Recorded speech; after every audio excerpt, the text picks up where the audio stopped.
Lead me from the unreal to the real. Lead me from darkness to light. Lead me from death to immortality.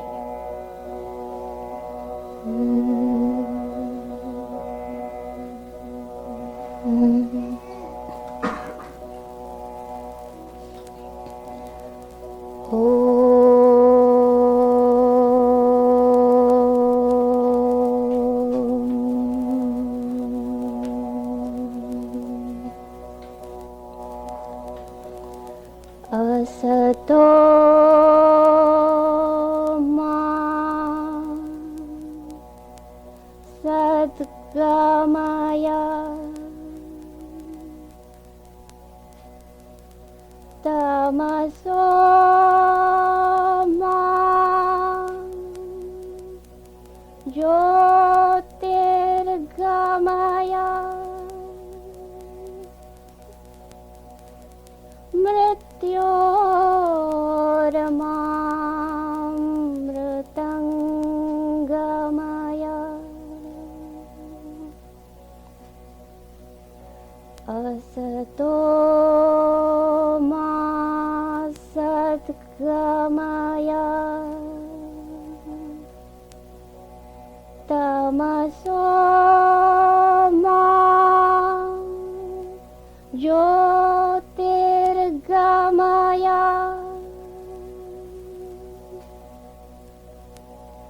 mrityormamritangamaya.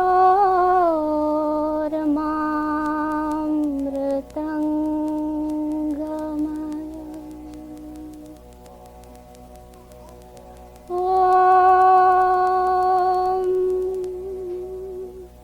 Shanti Shanti Shanti.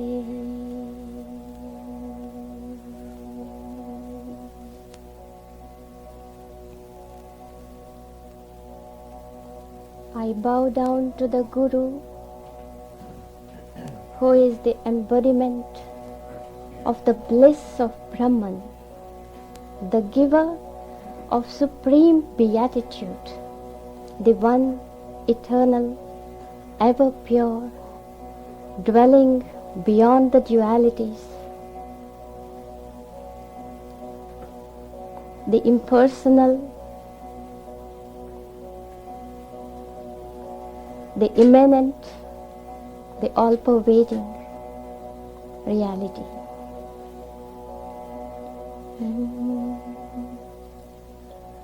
Brahmanandam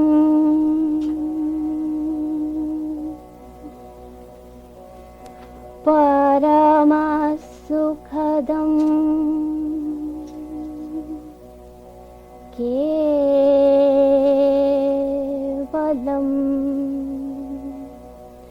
Jnanamurtim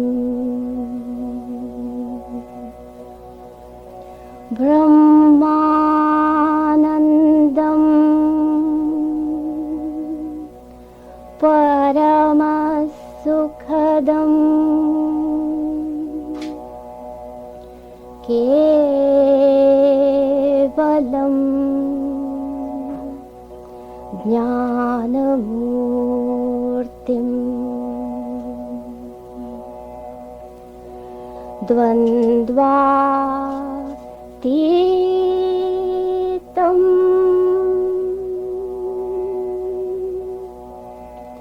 Gagana Sadrasham Tattvamasyaadilaksham Ekam Nityam Vimalamachalam Sarvadhi Sakhi Bhutam Bhavatitam त्रिगुणरहितं सद्गुरुं तं नमामि।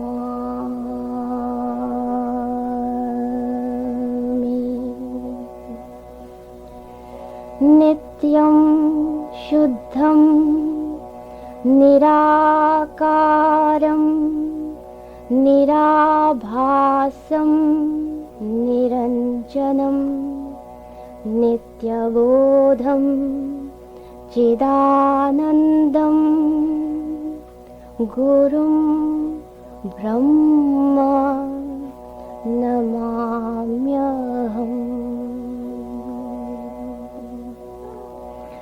गुरुर्ब्रह्मा गुरुर्विष्णु गुरुर्देवो महेश्वरः गुरुरेव परं ब्रह्म तस्मै श्री गुरवे नमः। अखण्डमण्डलाकारं व्याप्तं येन चराचरं तत्पदं दर्शितं येन तस्मै श्री गुरवे नमः।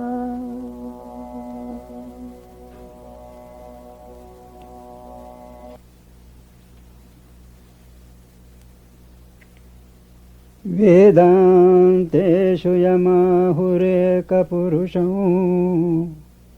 व्याप्य स्थितं रोदसी। वेदान्तेषु यमाहुरेकपुरुषं व्याप्य स्थितं रोदसी। यस्मिन्नीश्वर इत्यनन्यविषयः शब्दो यथार्थाक्षरः अन्तर्यश्च मुमुक्षुभिर्नियमितः प्राणादिभिर्मृग्यते। सस्थाणुस्थिरभक्तियोगसुलभो निःश्रेयसायास्तु वः।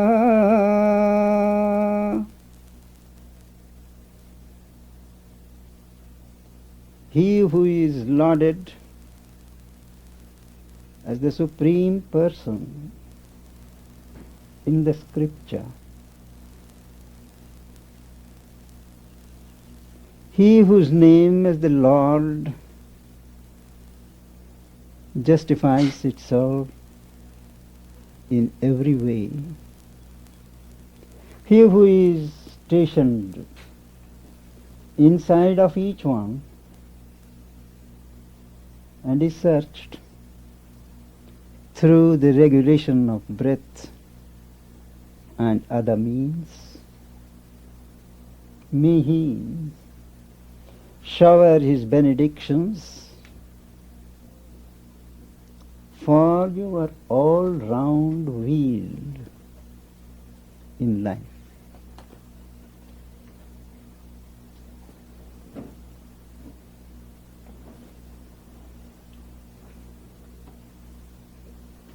The theme for our meeting is Savitri.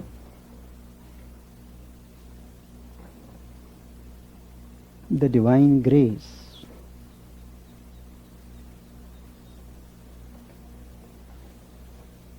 It is an epic running into 23,000 lines, perhaps the longest epic in the English language, constituting the book of promise, of knowledge for the new age in which death will have been conquered for man, and his rightful heritage of immortality restored to him. This epic has taken 50 years to take its final shape. It was, I wouldn't say written, it was taken down by one of the foremost thinkers, seers, poets of the modern world, whom the French thinker Roland describes as the last of the rishis, holding in his hand the bow of the future. He is Sri Aurobindo, whose birth centenary has been observed all over the world a few years ago. Some have known him as a revolutionary, some as a poet, some as a philosopher, others as a mystic, some as a social and political thinker. And indeed, he was all in one. Sri Aurobindo was born in India in 1872, and his father believed in an out-and-out English education and English culture for his children. Because India was ruled by the British as a colony for nearly 200 years. And in the last century, it was considered to be the height of elegance to speak English, to act English. And this small boy, when he was 5, he was enrolled in a convent run by the English nuns at Darjeeling, a hill station in the Himalayas. When he was 5, this boy was so perceptive that one day in dream he found a dark cloud entering into him. He did not know what it was. Only from the next day he started feeling a certain heaviness, some weight on his mind. Since then, when he was 7, he was sent to England along with his other brothers and kept in charge of a British clergyman as his guardians. The boy was not particularly known to be religious. He described himself as an agnostic. And so he grew up, taking more interest in extracurricular books, studying poetry, picking up Greek, Latin, and other classical languages with unusual speed. And he wrote his first poem when he was 13. It was when he was in college at Cambridge. As he was reading Max Muller's translations of the Upanishads, that he came across the concept of the self. what is called in Sanskrit Atma. The self which is unchanging, immutable, eternal. This young man was fascinated by that concept and felt that here is something worth striving for, to realize this unchanging, immobile self. That was his first entry into spiritual realm. Thereafter he was involved in revolutionary activity against the British, conducted by Indian students in England. And it was only when he was 21 that he returned to India. As soon as he landed on the shores of India, in Bombay,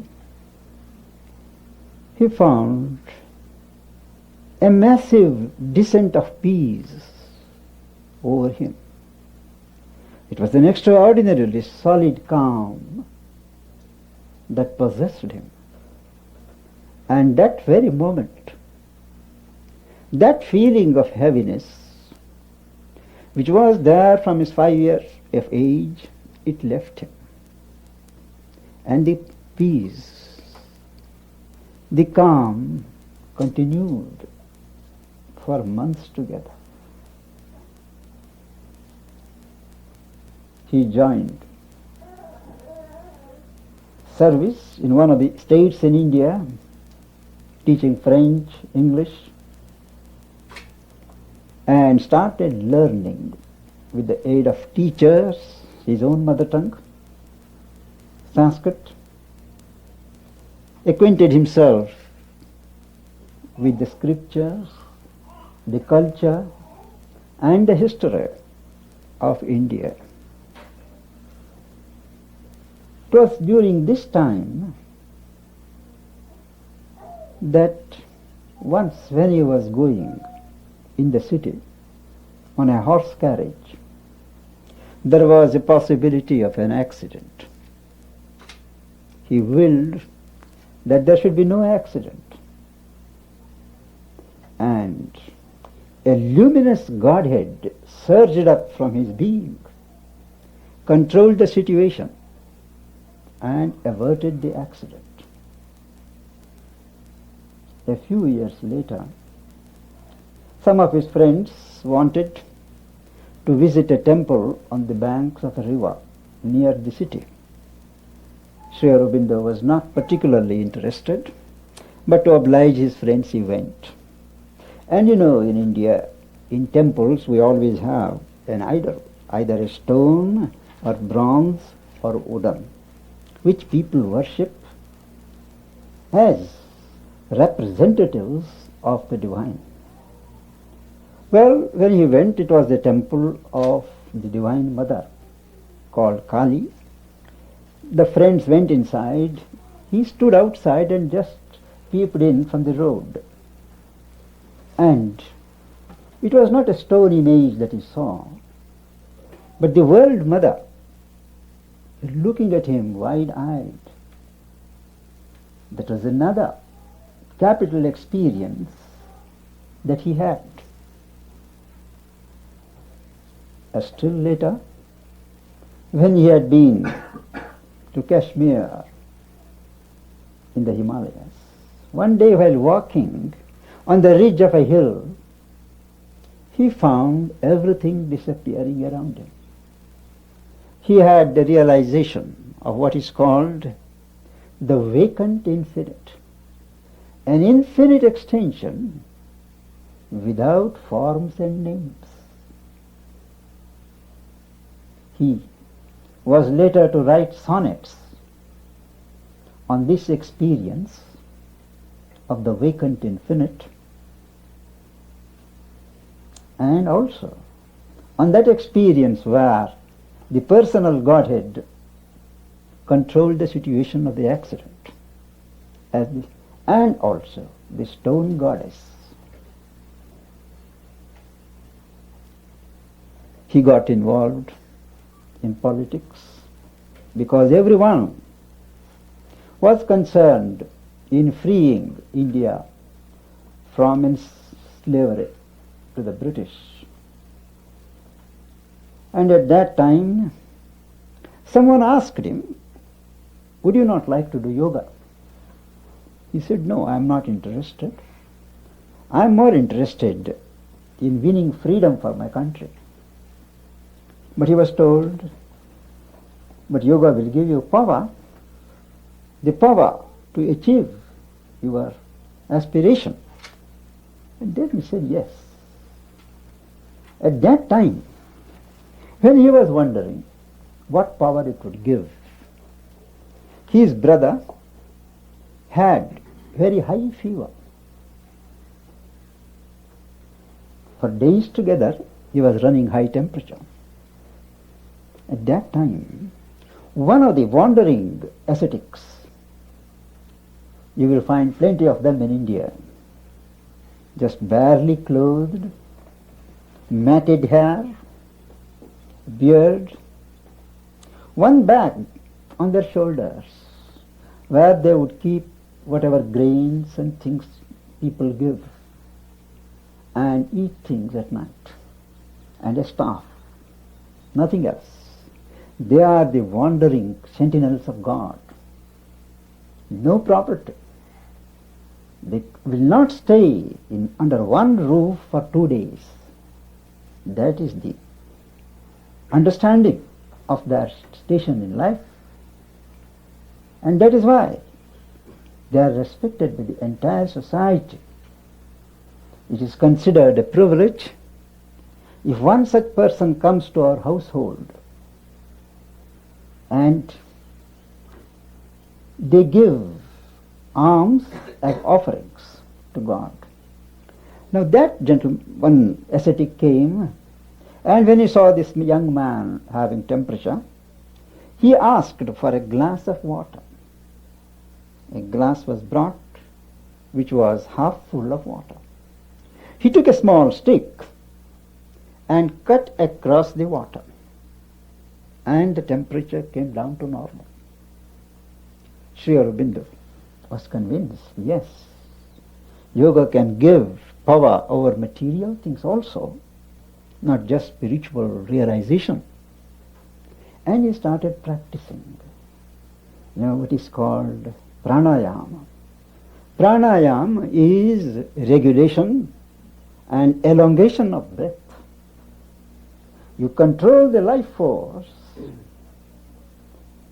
and acquire the capacity to give direction, to speed the life force wherever you want, and acquire that control, that even if the heartbeat is stopped, you do not die.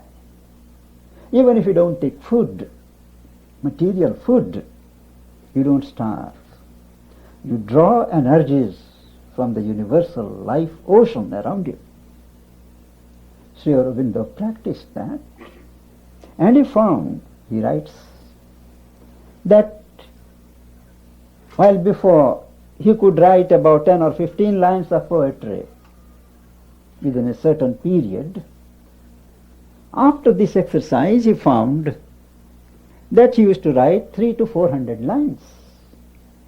But he had to suspend this practice due to political preoccupations.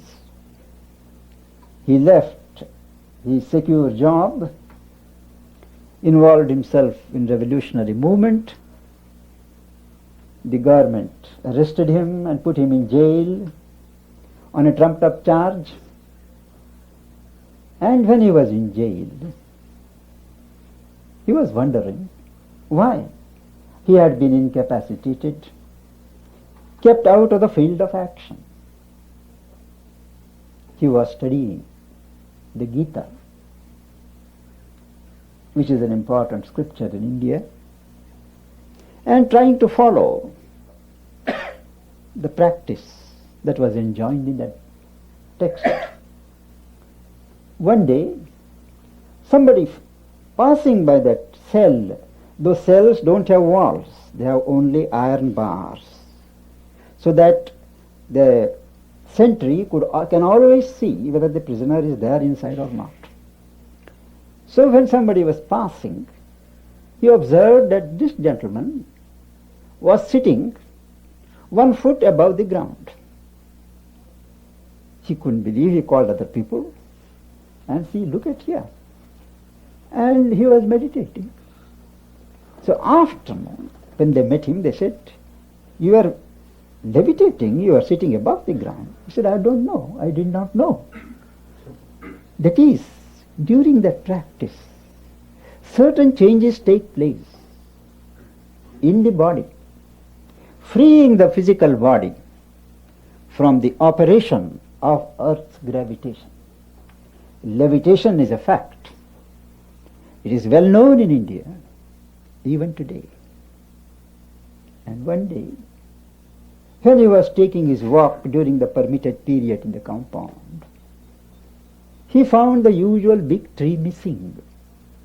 In its place, there was a universal Godhead, whom we call in Sanskrit Vasudeva, the God of earth. He is the universal God. He looked around and found that on the face of everyone, convicts, warders, fellow convicts, there was this image, the universal Godhead. He went to the court to stand trial, and there too, the British judge, the Indian lawyer, all had the face of the universal Godhead. Each of these realizations brought home to him the impossibility of limiting the manifestation of God to any one form. Unasked, unsought for, he experienced the divine reality as a personal God, as an infinite, impersonal infinite, as a universal God, Godhead, and as a divine indweller. When he was acquitted from the jail, he received a command from above, clearly seeing that his assignment had been changed from one of liberation of the country to liberation of man. Liberation of man from ignorance and its consequences of pain, suffering, and death. He went into an exploration of his own consciousness, severe austerities, for 4 years in exile in French India, and in 1914 a journal was started called the Arya to present to the world the knowledge that he had received during his communion with the reality. And this knowledge is the doctrine of life divine. It says that this world is a purposive creation of God. It is a progressive evolution of a divine consciousness to manifest the glory of God on earth. And man, as the crown of nature's evolution, has a great role to play in speeding up the evolution of consciousness. He examined other approaches, the theories of illusion, theories of inferior reality of the world, doctrines of renunciation, asceticism, and he presented a theory of knowledge by identity of consciousness, that whatever mental knowledge one may have is very limited. The knowledge that we have through the intellectual mind is flawed, limited by the limitation of the instrument. The only true knowledge, he said, is one which you get by identity of consciousness. And he showed the way, a way of self-discipline by which one can develop one's consciousness to the extent that it can extend itself, identify itself with other things, and grasp their content.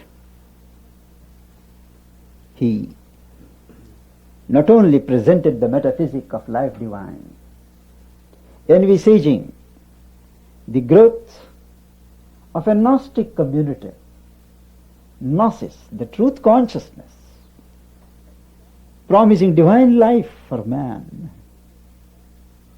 and assuring the receding of ignorance, pain and suffering with the increasing advent of knowledge. Knowledge of the entire being of man and nature in its totality. A plenary knowledge with an integral will to translate it into practice, leading humanity towards its destined goal of divinization of man. And this divinization of man includes a transformation of the physical body, elimination of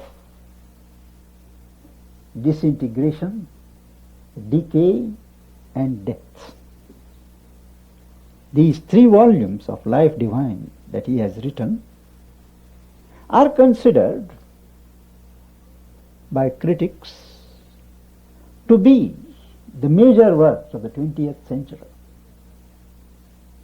He not only gave a philosophy, but he also showed the way to practice it and called it the synthesis of yoga, where he assimilated the best of all the past traditions and forged his own yoga of self-perfection to practice it. Then he examined the growth of man from a sociological angle. How? From the very primitive beginnings, mankind has passed through different stages. The symbolic stage of religion, the conventional age when truth recedes and forms prevail, the age of revolt, the age of individualism, the age of disillusionment and the search for the truth of life, the subjective age through which we are passing, where man is feeling for the real inspiration for life, and the coming spiritual age, where mankind is steadily advancing towards an age when the spirit, the soul, rather than the intellect and the reason, will rule life. He also traced the development of humanity from a political angle and traced how from the primitive beginnings of a family, a clan, tribe, a slow group soul started forming. How each society has its own corporate soul, expressing itself in the typical customs, languages, mores, and literature of the people. He developed up to the stage when this group soul passes through different stages of expansion till we have the nation stage. Each nation has its soul. The British may symbolically call it John Bull. Here we may call it Uncle Sam. Whatever it is, but there is a truth behind it. These names that we give, maybe a man may have given, but the man was inspired to put out an image, a symbol, which assimilates and which captures the spirit of the people. And he envisages that this national soul, each soul, is gradually moving this towards a community of souls. And the world is bound to arrive at the ideal of human unity. It is a classic book where it traces every historical contribution towards and against this cosmic movement. And he also says why some countries have gone to ruin, because instead of organizing themselves around that collective soul,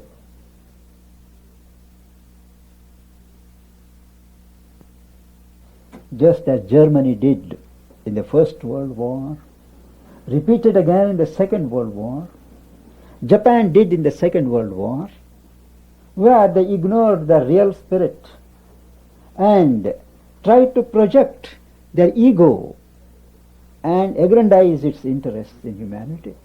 They went to ruin. Everywhere Sri Aurobindo finds and presents a development of the spirit, a divine consciousness in different fields, gradually moving through the physical development, the development of life force, the development of the mind, the development of the spirit.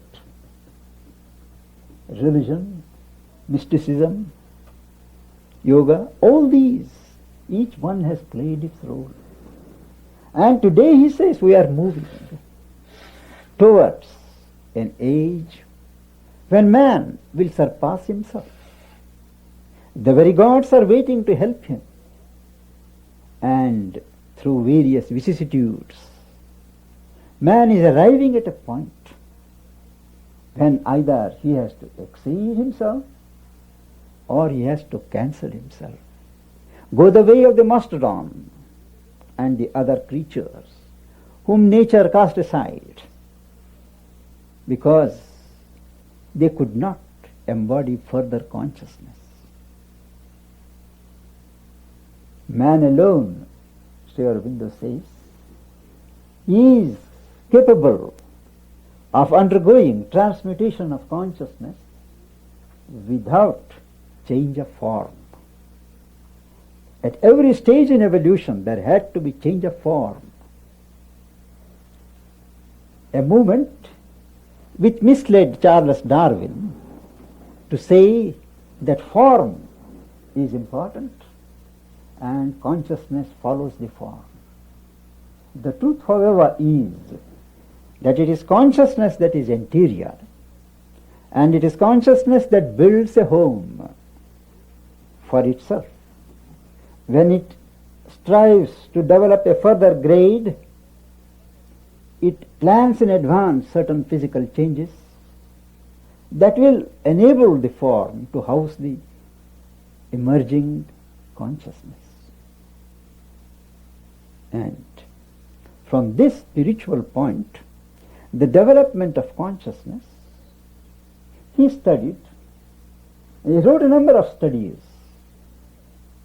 in other subjects, and his favorite subject was poetry. He was a born poet, and he was very conscious of it. He wrote a number of poems, sonnets, as not as an idle occupation, but to express he is increasing consciousness. Sri Aurobindo did not accept the theory that art is for art's sake. He says, why? Art too has a role to play. Art too has an utility. Whether it is painting, sculpture, architecture, or what he calls the liquid art of sketching. He says it is a movement of consciousness to express and bring out certain truths which do not lend themselves to be expressed in gross material terms. A picture, a statue captures a mood, a moment in the life of a person and eternizes it in that form. So also he says the paintings, they hold the mobilities of the soul, each one. It does not reproduce nature. If we are to reproduce nature, well, photography does it much better here, points out. And poetry is intended to bring out an experience, a certain perception, a certain experience, a certain situation. These are portrayed in terms which are the right terms, or they say in French, the more used. True poetry is not written. True poetry flows. There is a level of consciousness, a level of being, which is open to subtle truths, subtle order of existence. And from there, the truths that are to be expressed flow. If we are receptive, if we have equipped ourselves by way of technique of expression, by way of language, vocabulary, by way of uninterfering receptivity, poetical inspiration expresses itself. He has written a book called Future Poetry, where he traces the development of English poetry from the beginning, from Chaucer. And he traces the various changes through which English poetry has gone through, and confidently predicts that the world poetry will slowly pass through a certain subjective age, when subjective impressions, subjective thoughts, they will be put out only as a transition to a stage when poetry will become the language of the soul.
At each level of ascension of consciousness, he wrote poetry and knew exactly, and he explained in his writings why each certain lines in his poetry originated from a particular level of consciousness.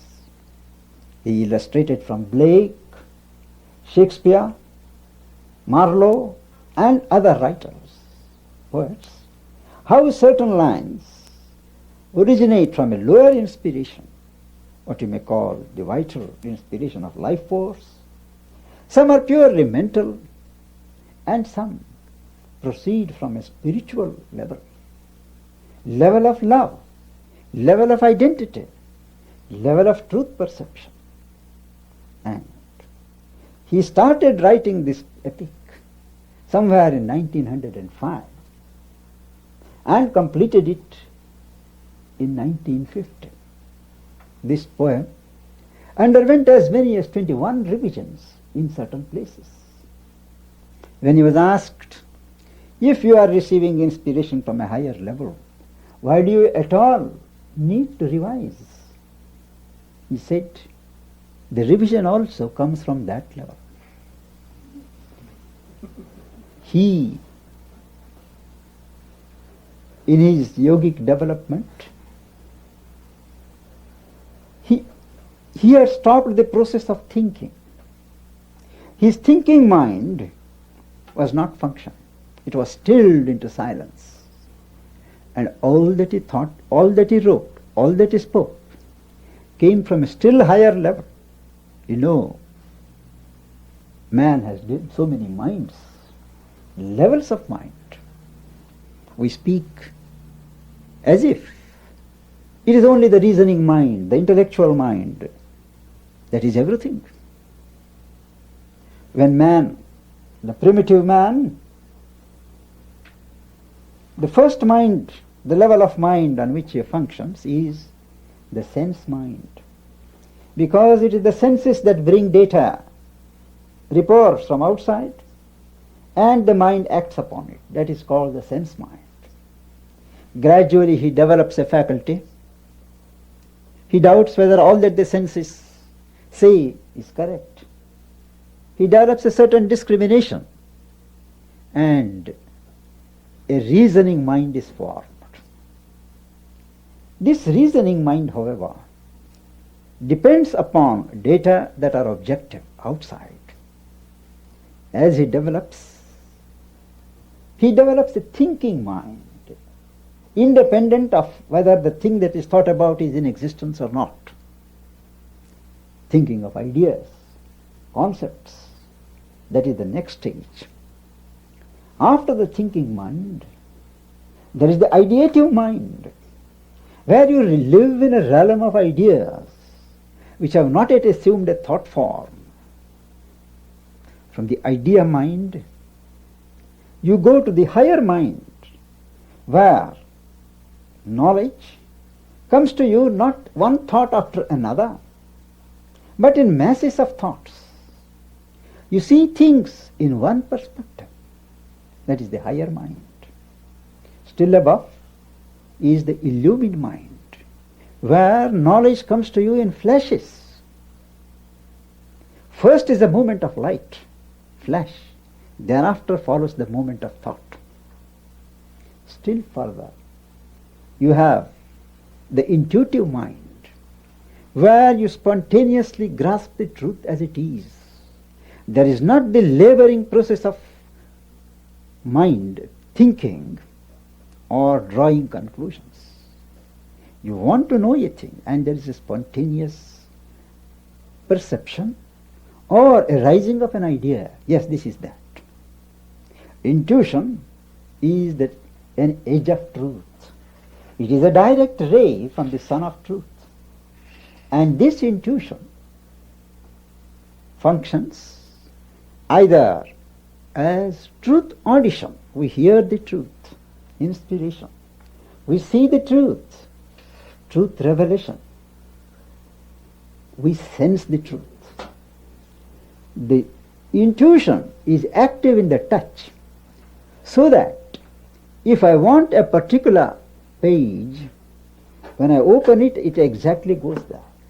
These are matters of experience which have been verified in our lives and not just information from books. Now, these are the various levels. Above the intuitive mind, there is the cosmic mind, the overmind, which gives a global view of things, gives the justification for every idea, every thought, every project, every movement in the world, identifies with all that is expressed in the universe. Still above is what is called the Gnostic mind, the mind of Gnosis, where there is a plenary revelation of truth, accompanied by the necessary quantum of will to manifest that knowledge. These are the various levels of mind waiting to be scaled, waiting to be embodied in our conscious lives. We have to practice in our disciplines of development of consciousness, extension of our horizons, to cross from stage to stage. Left to nature, it will take millenniums, but man has it in his power to exercise his will and determine the pace of his advance and the direction. He can concentrate in one lifetime what nature would otherwise take thousands of years. And Sri Aurobindo revised his poem from each level of consciousness that he attained. He says he pulled up the text, the lines, to the new inspiration, to the new level of consciousness at which he arrived. And it is in that sense that this epic is his last testament and the most perfect work of his life. What he has expressed in the life divine as a vision, as a philosophy, as a metaphysic, is woven and into the texture of the story of man.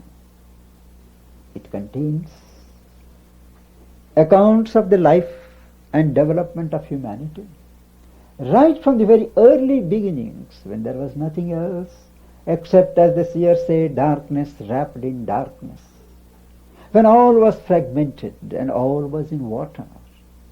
What was there and who created it? Who knows? God alone knows, or perhaps he too does not know. That is how the ancients speculate. From those ages, what is called the Stone Age, he traces how from a speck of consciousness that somehow managed to creep into the atmosphere.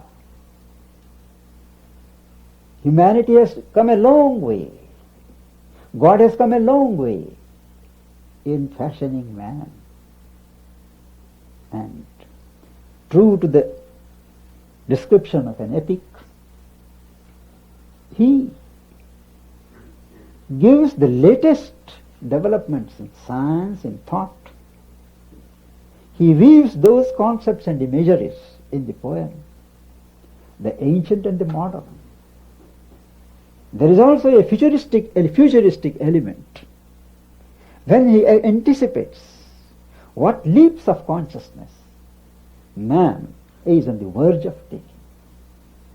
He also examines what results this growth in consciousness is going to have in day-to-day life, the reason for the existence of pain and suffering, how far it negatives the proof of the existence of God or affirms it, the nature of life, the object of life, in what manner death has to be conquered, in what manner mind is going to be rounded,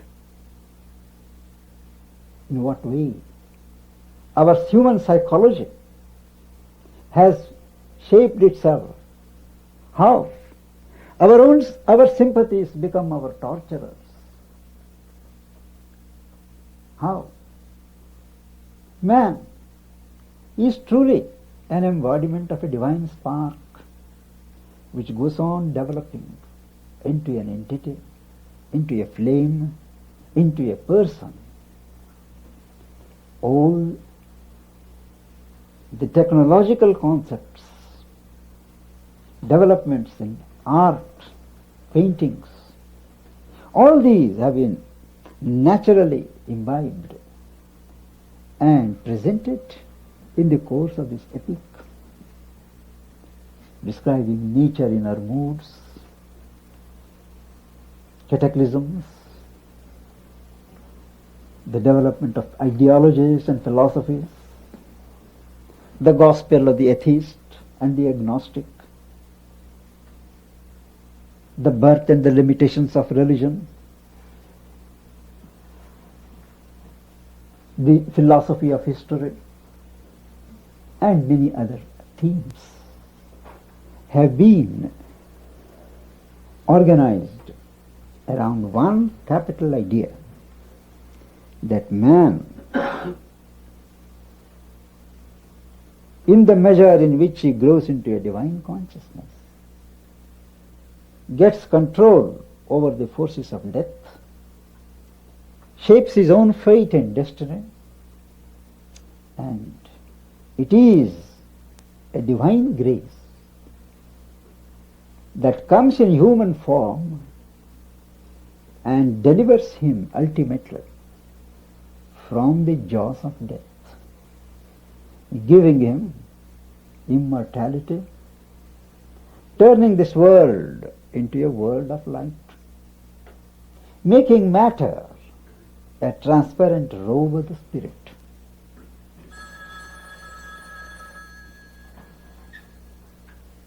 Stone.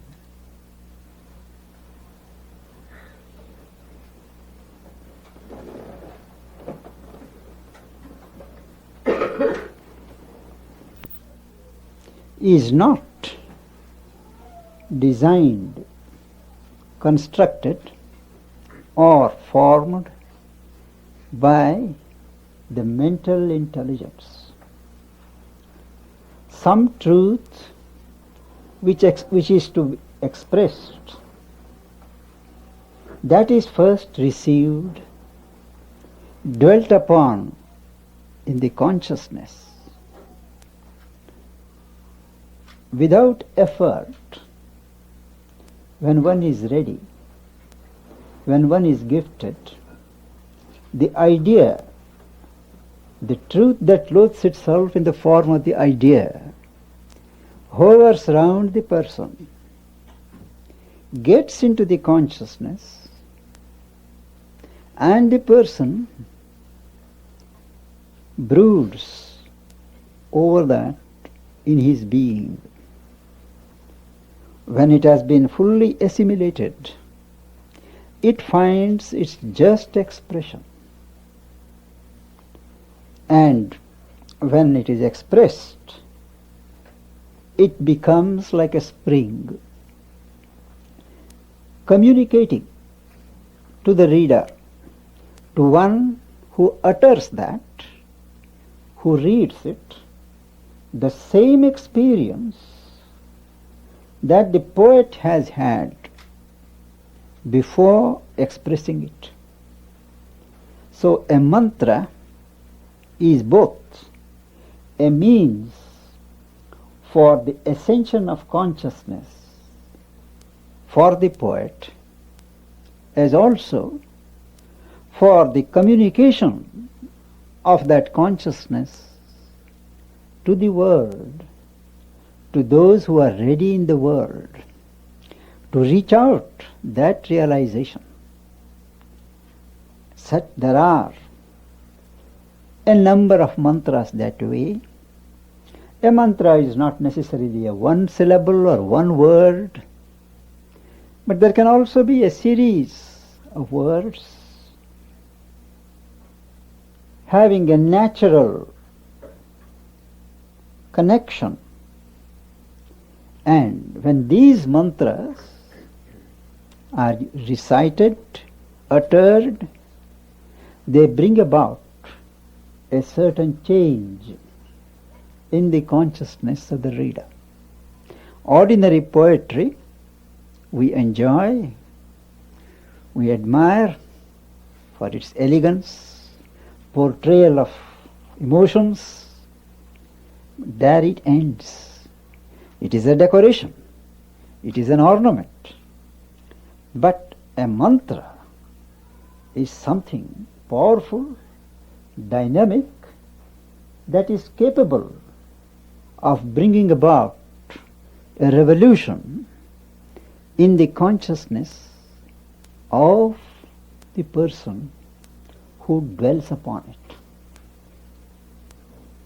And Sri Aurobindo, from the beginning, whether 50 years ago, has been emphasizing that English poetry is steadily moving towards that stage when it will acquire a mantric character. And he illustrates certain lines from even modern poets in England and in America, whose certain lines have that dynamism, that pristine quality of purity, unadulterated vibration of a new consciousness. And what exactly happens when you hear a mantra, the potent word, or you recite it? I can do no better than quote from a passage in this very book. He says, as when the mantra sinks in yoga's ear, its message enters, stirring the blind brain, and keeps in the dim, ignorant cells its sound. The sound is stored in the cells of the brain. The hearer understands a form of words, and musing on the index thought it holds, he strives to read it with the laboring mind, but finds bright hints, not the embodied truth. This is what happens normally. Then, falling silent in himself to know, when the mind has failed to grasp, falling silent in himself to know, he meets the deeper listening of his soul. We hear not through the ears alone. There is an inner hearing because of which the outer hearing functions. And he meets the deeper listening of his soul. The word repeats itself in rhythmic strains by itself. Thought, vision, feeling, sense, the body's self are seized unalterable, and he endures an ecstasy and an immortal change. He feels a wideness and becomes a power. All knowledge rushes on him like a sea, transmuted by the white spiritual ray. He walks in naked heavens of joy and calm, sees the God face, and hears the transcendent speech. Step by step is enlarged, deepened, elevated, and Savitri is a poem of this character. On every page, in almost every line, there is this stamp of the potent word. It has, whether you understand the meaning or not. When you read it for yourself, it fills you with certain vibrations, changing the texture of your consciousness in time. I have tried. Neurotics, people who had become prisoners of their habits, and everything has failed. I asked them, write out a page or two every day in a notebook and see me after a month. And those who did it have come and told me that there has been a breakthrough, something new was happening in them, and their life had started changing. Now that is the character. This is not a story, not elegance of language, not the splendid imagery. All those things are there, but that is not the reason of our studying this book. It is a personality of a consciousness aiming to link man of today with the man of tomorrow. It is a bridge between now and hereafter.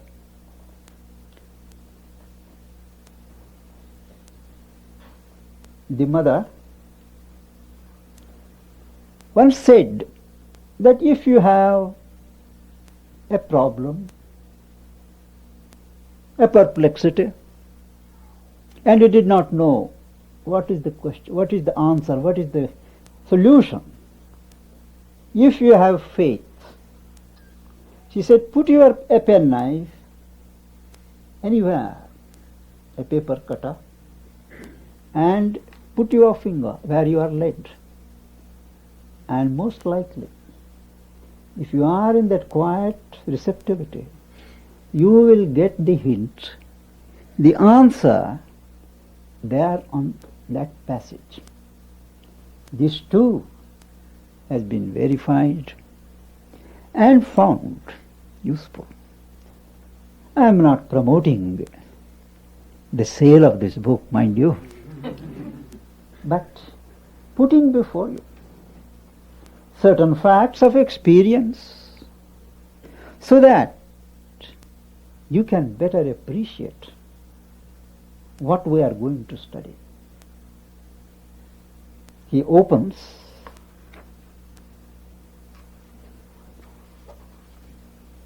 the symbol dawn. It was the hour before the gods awake. Across the path of the divine event, the huge foreboding mind of night, alone in her unlit temple of eternity, lay stretched, immobile, upon silence march. This is how he opens the epic, describing the dawn of the day on which this action takes place, and also the dawn of creation, when earth was still revolving in the gulfs of darkness.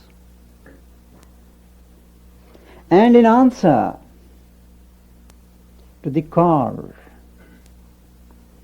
of a lost soul, the first streak of light descends on earth, and there is a movement of life. There is a double picture, the dawn of the day and the dawn of creation. That is the beginning. Now, Savitri is not a story written by him. It is based upon an old legend story occurring in Indian mythology. Like many of Shakespeare's plays, the plots are not original ones of the poet. In the in the mythology, there is a king, a noble king called Ashwapati, who has no issues. Since an issue was required to succeed to the throne, as kings in those days used to do, he retired to the forest and engaged himself into austerities, praying to God to bless him with a child. He performed these austerities for 18 years, at the end of which the Divine Mother appears to him and says she will take a human birth in his house. He comes back, resumes his royalty. The daughter is born and named after the goddess who gave him the boon. Savitri means the daughter of the sun. And she grows, but being divine, she has such an afflatus that no suitor comes to claim her hand. And so the father advises her daughter, you go forth and choose your own partner. She goes round and her choice falls upon a prince in exile called Satyavan. She comes back, reports to her father. But then there is a divine sage, Narada, present in the assembly. He tells, but this prince is going to die a year hence. So the father tells her, better why not change? She says, no, I have decided that I must have him. She had her way, she married, and on the appointed day, her husband dies. The god of death arrives in his black form, takes out the soul of Satyavan from his body and starts going. Savitri, who has during this period done her own penance, done her own austerities, follows the god. He asks her to turn back. She does not listen. Then they come to a place between the earth and the heaven. There is a river which no mortal can pass through. The god of death is sure, confident, that she will have to halt there. And the procession goes, but she also is able to follow them and cross the river by the dint of her spiritual purity. The god is impressed. He talks to her, and then he yields and gives back her husband, and she brings him back. Now this story is related in the mythology as an illustration of the power of chastity, of being a dutiful wife, and nothing more. Sri Aurobindo, however, perceived in this story a legend, a record of some great event which must have taken place in the history of the earth on some plane. And it is the names that gave him the clue.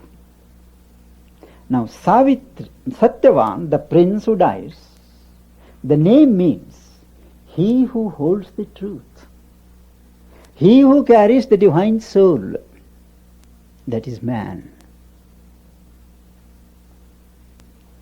Savitri is the daughter of the Son of Truth, who creates. He is the divine grace.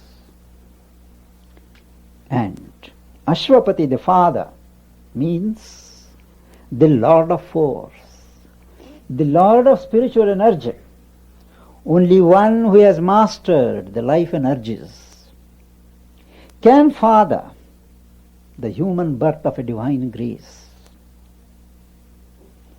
And the father of Satyavan, the exiled king, his name, Dyumatsena, means Lord of the shining hosts. That is, he is a divine mind, descended into the realm of ignorance, forfeiting his vision, that is why he is blind, exiled from his kingdom of glory because he is here on earth. With these clues, he develops as the theme into one of the advent of divine grace for the conquest of death. Now, we spoke of the king. The king in Sri Aurobindo's epic, Ashwapati, he is a unique man, not just a king, but one whom he describes as a protagonist in that mysterious play where the unknown pursues himself through forms. A toiler in the thinkers and the ideals air. He has come from higher realms. He is a colonist from immortality, colonizing this little green plot of ours. He is always aware of greater realms of consciousness, and apart from his kingly duties, he is always engaged in developing his consciousness, in manifesting new truths. And he has periods when his little being expands itself, identifies itself with others. The mind enlarges, the heart extends its range of emotions. And with this growth of consciousness, deliberately, there is also a visit, a descent upon him of higher consciousness. As he expands, the walls of ego, the walls of division break down, and the island ego joins its continent. His life becomes one with super life.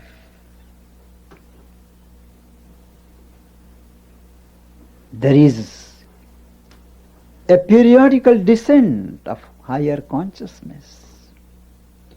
Eagles of omniscience, torrents of omnipotence come over him, and he has a vision in which he can see things which are not yet on the earth. He finds his own thoughts echoing in the corridors of others' minds. He feels the heartbeats of others in himself.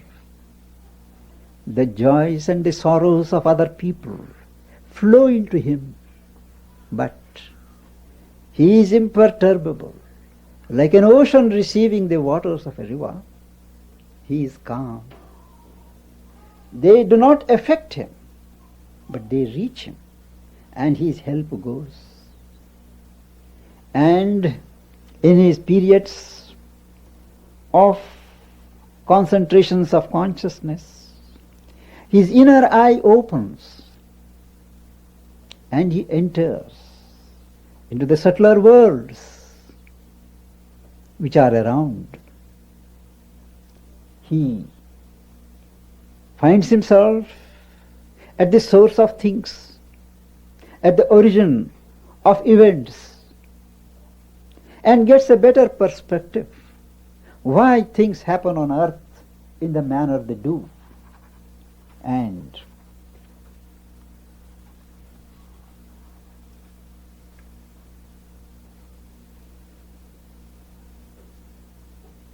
he enters into regions in his meditations, trance periods, and he finds the kings of evil and the kings of good, appellants at the reason's judgment seat, proclaimed the gospel of their opposites, and all believed themselves spokesmen of God. The gods of light and titans of the dark battled for his soul as for a costly prize. Now this is a battle that is being fought for the soul of every man. The moment the person decides to move away from this kingdom of ignorance and enter into the realm of light of God, there is a struggle on the subtler plane. The gods of light and the titans of the dark, they battle. Those who govern this world of falsehood do not want to let a human soul go beyond themselves. And there is a friction, there is a clash. And this clash is rendered in our daily experience as a clash of choice.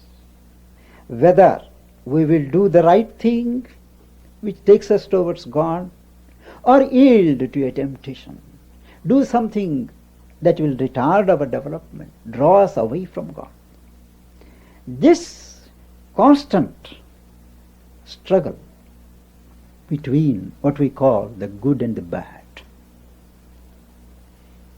the constant forcing of choice, is only a rendering in human terms of a great battle that takes place for our soul. The soul is the prize. The gods want to recover it for the divine. The hosts of evil wants to retain it.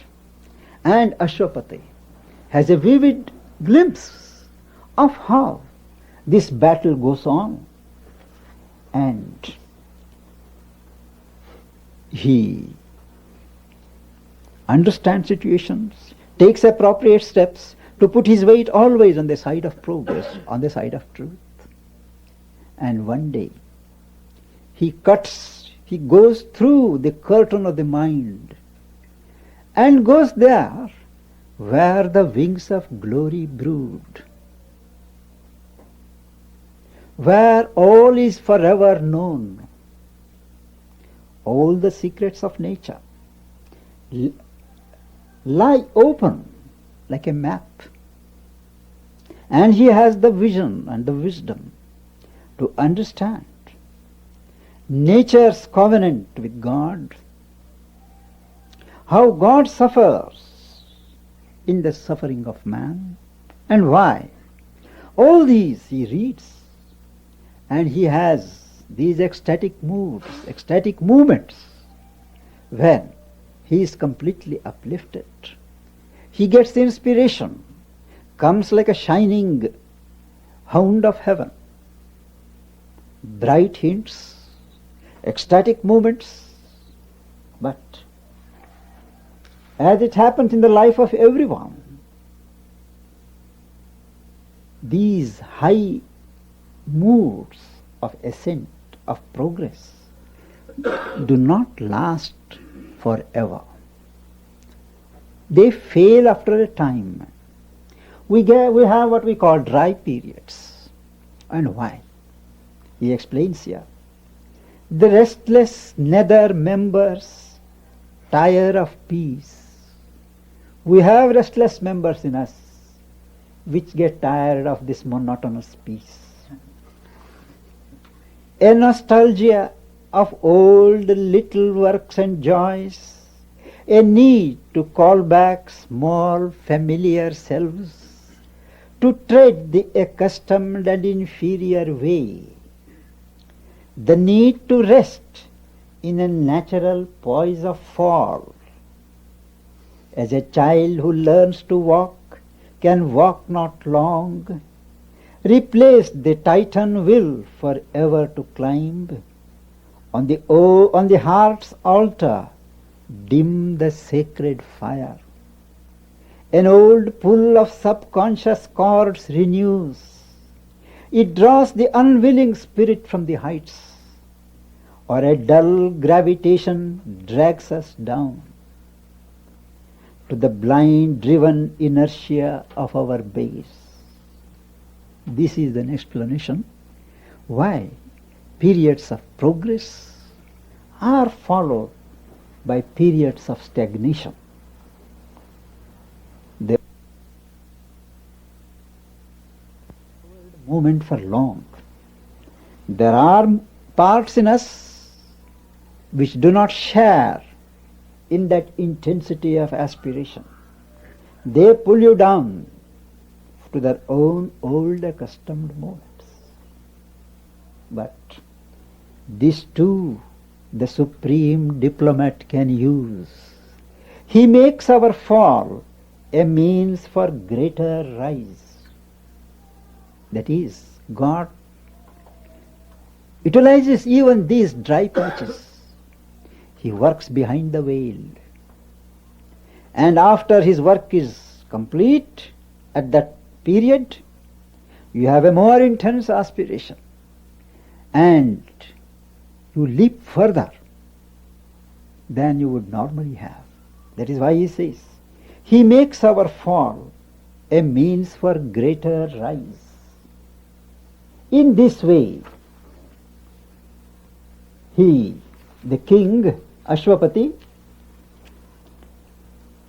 apart he lived in his mind's solitude, a demigod shaping the lives of men.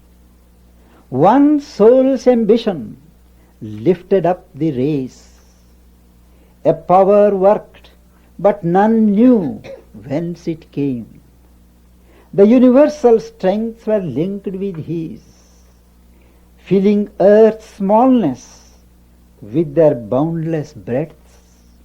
He drew the energies that transmute an age. This is how great builders of civilization, creators of history, those who initiate new ages, they work. They work without the world knowing that they are working for them. And they do not proclaim themselves, because publicity interferes with their work. They prefer to work in silence, in solitude. And all this knowledge that he had was not final. On a height he stood that looked towards greater heights. All our knowledge is relative. Each knowledge points to a greater knowledge.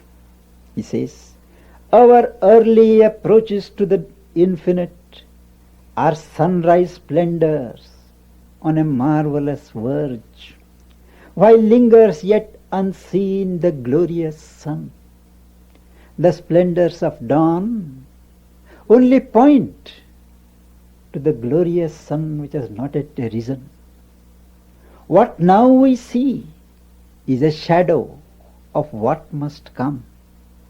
The earth's uplook to a remote unknown is a preface only of the epic climb of the human soul from its flat earthly state to the discovery of a greater self and the far gleam of eternal night, eternal light.